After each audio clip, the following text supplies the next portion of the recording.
The final negotiation. Ambassador Elena Reyes stood before the massive chamber of the galactic hegemony, her posture rigid but dignified. The circular hall towered above her, its crystalline dome revealing the swirling nebula beyond. 2,000 delegates from across the galaxy watched from tiered seating that rose like a coliseum around her. She was the only human in the room. The 7 high counselors of the hegemony sat on elevated platforms before her. High Counselor Xanteric, a being of silver-blue skin and elongated features, leaned forward with a smile that never reached his 6 eyes.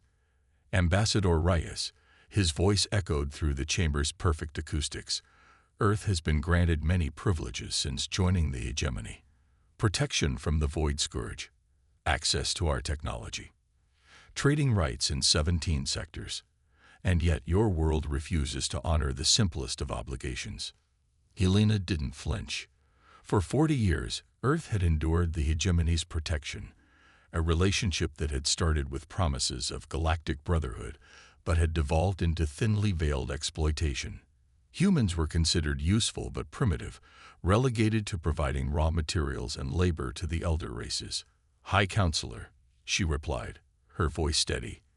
Earth has fulfilled every obligation specified in our original treaty.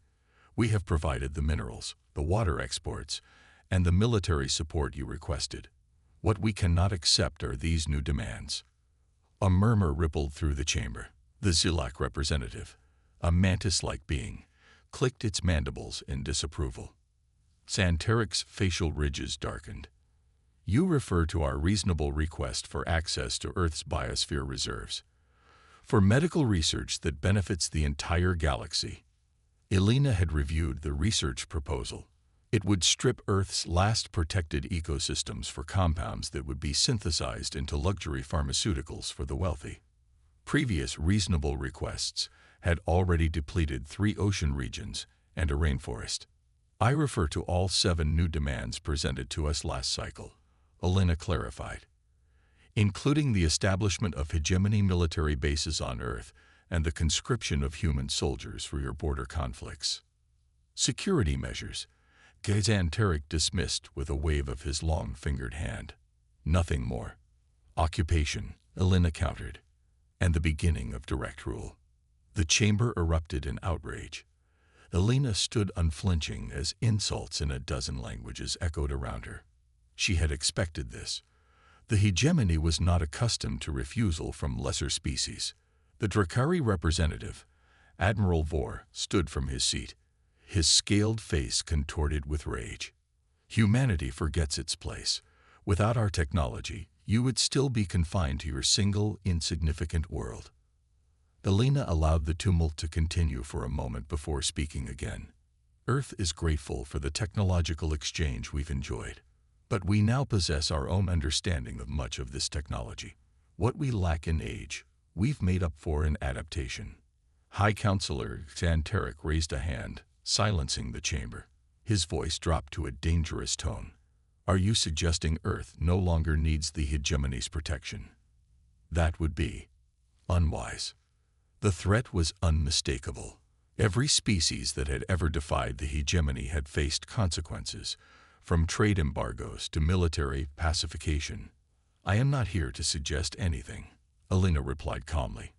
I am here to inform the Council of Earth's official response to these new demands. She paused, aware that she was about to cross a line from which humanity could not return. Earth rejects all 7 demands. Furthermore, we are exercising Article 12 of the original treaty, which allows for renegotiation of terms after 40 standard years. The silence that followed was absolute. Article 12 had been included as a formality. No minor species had ever dared invoke it. You wish to renegotiate. Xanteric's voice carried disbelief. No, Elena said firmly. Earth wishes to dissolve our current arrangement and establish a new treaty based on mutual respect between equals. The chamber exploded into chaos. Xanteric's face contorted with fury. Equals. Your species has barely mastered interstellar travel. You survive at our pleasure. Elena removed a data crystal from her pocket and set it on the central platform. This contains our formal withdrawal from all unequal treaties. Earth will maintain open diplomatic channels, but we will no longer accept exploitative terms. This is rebellion, shouted the Zilek representative. This is independence, Alina corrected. Earth has fulfilled its obligations for 40 years, while watching our resources drain away. We refuse to bargain any longer on these terms. Santeric rose to his full height, towering over her. If Earth withdraws from hegemony protection, there will be consequences, severe consequences. Alina met his gaze without wavering. Earth understands the potential consequences and is prepared for them. I doubt that very much, Santeric hissed. You have 2 cycles to reconsider this foolishness before the Council takes action. Alina bowed slightly, a diplomatic courtesy, not submission. The decision of Earth is final. We hope for peaceful relations, but we will not be threatened. As she turned to leave the chamber, whispers followed her. Some mocking, some curious, some concerned. Humanity had never shown such defiance before. Many delegates assumed this was a negotiating tactic, a bluff to secure better terms. They were wrong. 3 days later, Alina's diplomatic vessel approached Earth. From orbit, the planet looked peaceful. Blue oceans, swirling clouds, the lights of cities on the night side. But appearances were deceiving. Ambassador, her pilot said, Defense Command is requesting your immediate presence upon landing. Expected, she replied. How far along are the preparations? Phase 3 completed yesterday. Phase 4 is ahead of schedule. Alina nodded. For 5 years, Earth had been quietly preparing for this moment. While maintaining the appearance of a compliant hegemony member, humanity had been developing its independence in secret, hidden factories beneath the lunar surface, defense systems disguised as research stations, alliances with other resentful minor species. Most importantly, humanity had been studying hegemony technology and improving upon it. The aliens had always shared just enough to make Earth dependent, never suspecting humans would reverse engineer and enhance what they were given.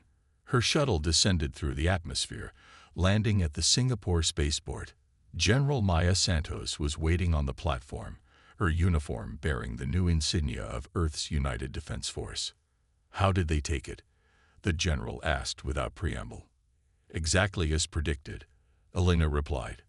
Outrage, threats, disbelief. They've given us 2 cycles to reconsider. Then we have approximately 6 Earth days before they send a response fleet. Maya nodded. The Council has approved full military readiness. All civilian shelters are operational. The lunar batteries are online. Alina looked up at the sky, where the first stars were becoming visible in the twilight. Has there been any response from the Arcturus group or the Proxima colonies? Both have pledged support. The Rigel Mining Guild is still hedging its bets. Alina smiled grimly. They'll come around when they see we're serious. And the hegemony outposts in our system. Their personnel have been quietly evacuated over the past month. The stations are empty. The 2 women walked toward the secure facility beneath the spaceport. Around them, the city continued its normal evening activities. The public knew something was happening. Increased military presence was hard to hide, but the full extent had been kept classified. Do you think they'll actually attack? Maya asked. They've never faced a direct challenge from a protected world before. They have to, Alina replied.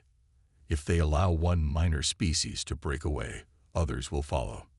They'll make an example of us, or try to. In the command center below, officers worked at monitoring stations, tracking both Earth's defenses and the movements of hegemony vessels throughout nearby space. On the main view screen, a countdown showed 5 days, 17 hours until the hegemony's deadline expired. President Okafor stood as they entered, his face solemn. Ambassador Reyes, did you deliver our message exactly as instructed? Word for word, Mr. President. He nodded. Then humanity has officially declared its independence from the galactic hegemony. After 40 years of manipulation and resource theft, We stand on our own. The room fell silent as the weight of the moment settled on everyone present. They will respond with force, Alina said. They cannot allow us to succeed. Let them come, General Santos replied. We've been preparing for this day since we discovered their true intentions 15 years ago. President Okafor looked at the faces of his top military and diplomatic advisors. Is humanity ready for what's coming? A scientist stepped forward, Dr. Imani Chen, head of the Reverse Engineering Division. Mr. President, the hegemony has never seen what humanity can do when we stop holding back. They think they know our capabilities because they've monitored what we've shown them. They have no idea what we've developed in secret. Elena thought of the smug certainty on Xantaric's face, the absolute confidence that humanity would fold under pressure. The hegemony had made a critical error. They had judged humanity by their compliance, not their potential. Send word to all Earth forces and colonies, President Okafor commanded. Operation Independence is now active. The hegemony is about to discover that humanity refuses to bargain any longer. As the command was relayed across Earth and to human settlements throughout nearby systems, the countdown continued. In 5 days, the galaxy would change forever. Humanity unleashed. High Counselor Xantaric watched from the command deck of the hegemony flagship Inevitable Dominance as the punitive fleet emerged from hyperspace at the edge of the Sol system. 47 warships, including 3 dreadnoughts, formed a battle array that had crushed rebellions across a dozen star systems over the hegemony's 5,000-year history. Such a waste, he sighed, his 6 eyes blinking in sequence. They could have been useful for centuries more. Admiral Vore, standing rigidly beside him, nodded. Humans have always been unusually stubborn. It makes them good laborers but poor subjects. Begin the approach, Xantaric ordered. Standard intimidation formation. Let them see their doom coming. The massive fleet began its advance toward Earth, weapons systems powering up. Long-range scanners probed ahead, seeking Earth's defensive capabilities. Curious, the sensor officer reported. We're detecting minimal defense platforms. Their orbital stations appear lightly armed. There's activity around their moon, but nothing that poses a threat to this fleet. Xantaric flicked his long fingers dismissively, as expected. Their defiance was political posturing. They hoped we would negotiate rather than respond with force. Sir, the communications officer interrupted. We're receiving a transmission from Earth. Text only. Display it, Xantaric ordered. The message appeared on the main view screen. Hegemony forces. UAENTERED Sover in Earth space without PERMISSION. With the immediately or FACs CQUNCs. This is your own. The command deck erupted in laughter. Admiral Vore actually doubled over, his scales flushing with amusement. Send no reply. Xantaric ordered when the mirth subsided. Continue approach. Prepare the first demonstration strike on their Mars colony. The fleet moved deeper into the solar system, passing the orbit of Neptune, then Uranus. Sensor officers reported continued scans of Earth's defenses, still finding nothing significant. Sir, the tactical officer said suddenly, I'm detecting energy buildups from Earth's moon. Pattern unknown. Xantaric leaned forward. Show me. The display shifted to show Earth's moon. For a moment, nothing seemed unusual. Then, the surface began to change. Across the lunar landscape, what had appeared to be natural craters were opening, revealing massive weapon emplacements beneath. Impossible. Admiral Vore whispered. Our intelligence indicated no such installations. Before anyone could respond, the tactical officer shouted, Energy spike. Massive weapons discharge. From the moon's surface, hundreds of energy beams erupted simultaneously, crossing the void toward the hegemony fleet with impossible speed. The first wave struck 22 ships before defensive systems could respond. 7 vessels, including a dreadnought, detonated immediately. Evasive action.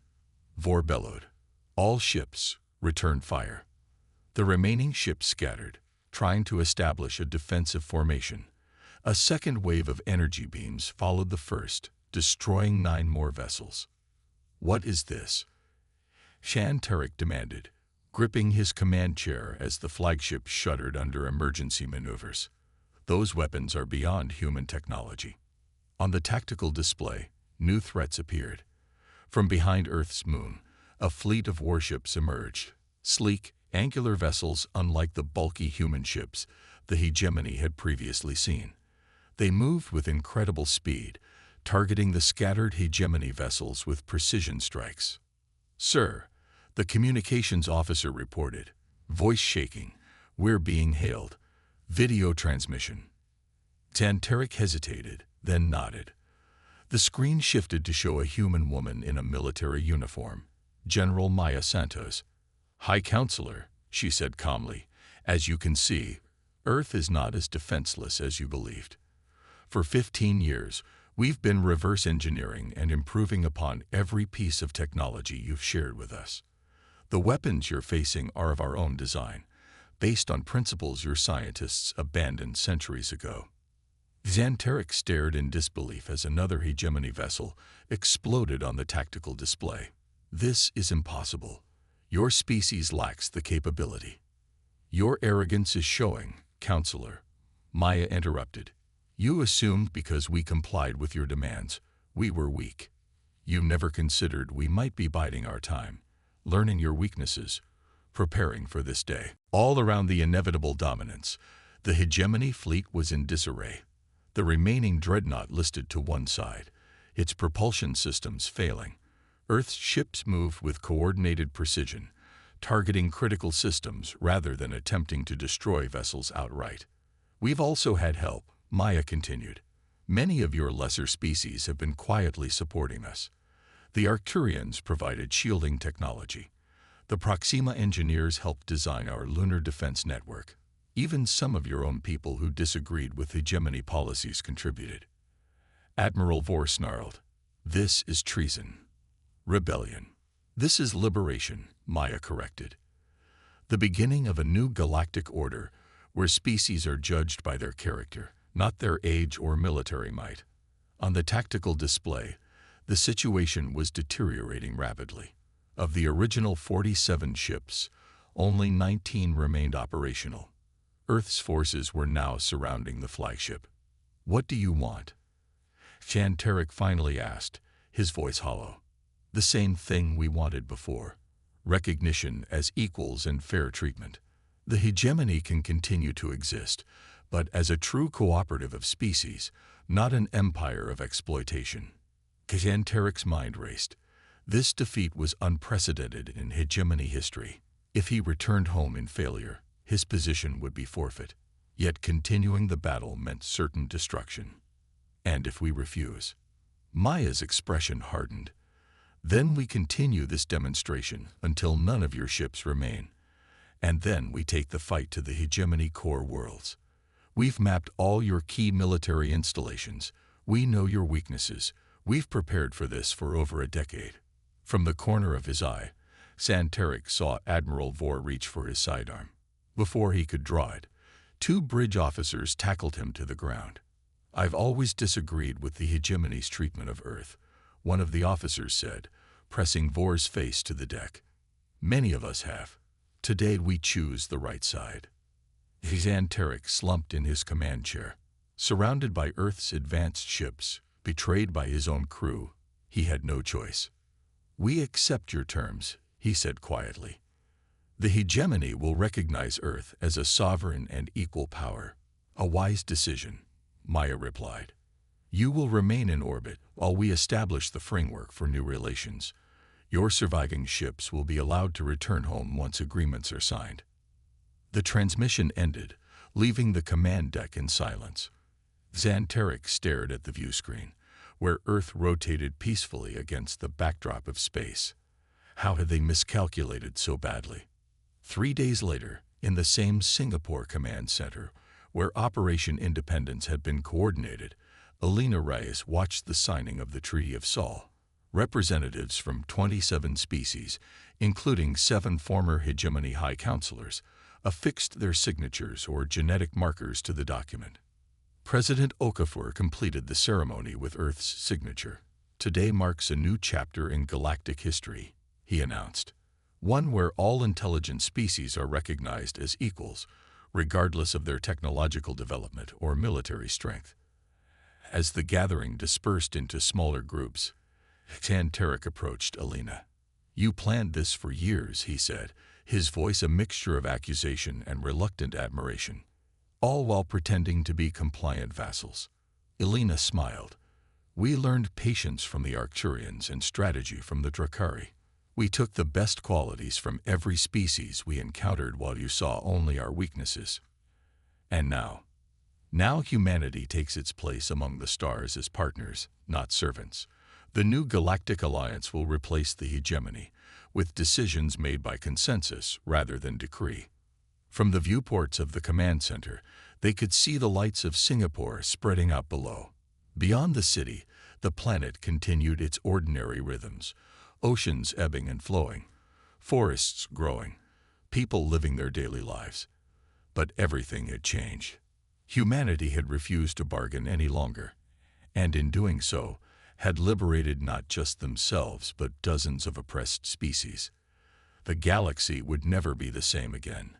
As news of the hegemony's defeat spread across the stars, ships began arriving at Earth, representatives from worlds long subjugated, coming to join the new alliance. The age of exploitation was ending. The age of cooperation had begun, and it had all started because humanity had finally said, "Enough."